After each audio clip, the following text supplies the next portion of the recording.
sitting down with co-head coach Brooklyn Smith and for the girls soccer team, and we're actually right after halftime of the JV game tonight at the field. So thanks for coming in. Yeah, thanks for having me. You began coaching with the group last year, kind of a volunteer assistant role, and tell us a little bit about your background and what brought you to KM.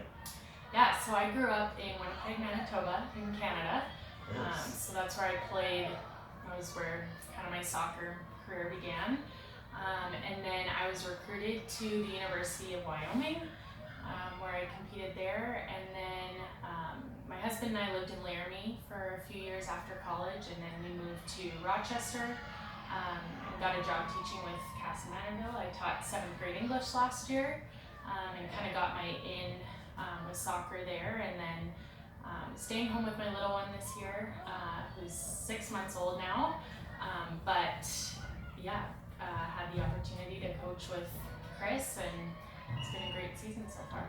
Yeah, that's great that you made it here and back. We're very fortunate. And did you play with a former Comet at Wyoming? Yes, so I played with Laurel Raymer, now Laurel Lake. Yep. And so her and I were teammates at the University of Wyoming. I know she graduated from Cass Manorville in probably 2013. Yep, that's exactly right. Yeah, and then actually both of us moved back to Rochester last summer. So, Awesome. yeah. All right, well, to talk a little bit about this year's squad, we off to a 9-1 start, and then we ran into a couple tough teams the end of last week.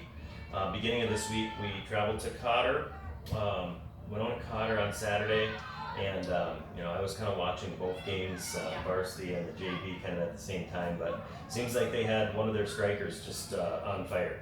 Yeah, she was an incredibly skilled player. I know she's someone we had kind of were aware of that would be a threat to us, but she essentially dominated. So props to her. Yeah, she really skilled player. Right.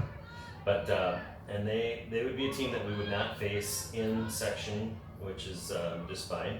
I think we would play probably much better than that. And then we traveled to another highly state-ranked team in Hill Murray on Monday. And tell us a little bit about that game.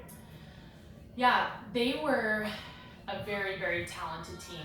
Watching them play actually was very similar to what I felt like we tried to accomplish as a university team. Mm-hmm. They were incredibly quick with the ball, great technical ball skills, great first touch. It was kind of funny throughout the game. Chris and I back and forth would be like, wow, they're really good at this, and they're really good at this, and really they just were talented all around, and they were really good at the things that we've been trying to work on this season.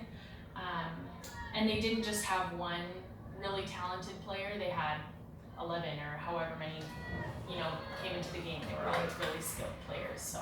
And they've traditionally been a pretty high-level group that Chris likes to get on the schedule to play that competition, which has been great. Yeah. Okay, so I'm talking a little bit about now. Believe it or not, we have 1 week of the regular season left after this week. It seems crazy. It's homecoming week this week. Kind of a buzz with the kids, and they've had a lot of energy, a lot of support for each other's groups in school and in after school activities. So it's been really fun to see that. But leading into sections, right now the other team that we didn't talk about that did defeat us would be Winona High. They would seem to be the 1 seed, and then Byron, us, and I don't remember, maybe a Fairbolt. It seems to be our Red Wing, who we play next week as well, be in there. So, what type of things do you do practice-wise to adjust, kind of lead the end of the regular season to try and peak at the right time for the playoffs? Anything special? I think we keep kind of working on a lot of the things that we have been and building on that throughout the season. We definitely like to play possession game, and so we do a lot of possession drills. I think it's also important that we really encourage the girls to be taking care of their bodies right now. The season we're kind of peaking right now, and so girls are getting banged up and injured, and so we have to be cautious of that, but also at the same time wanting to push ourselves to be the best team that we can be going into sections. Right. I know the girls are really focusing on team bonding and that kind of thing right now to really just build those connections. And we're also, I mean, we're taking practice really seriously, because my philosophy too is you play the way you practice.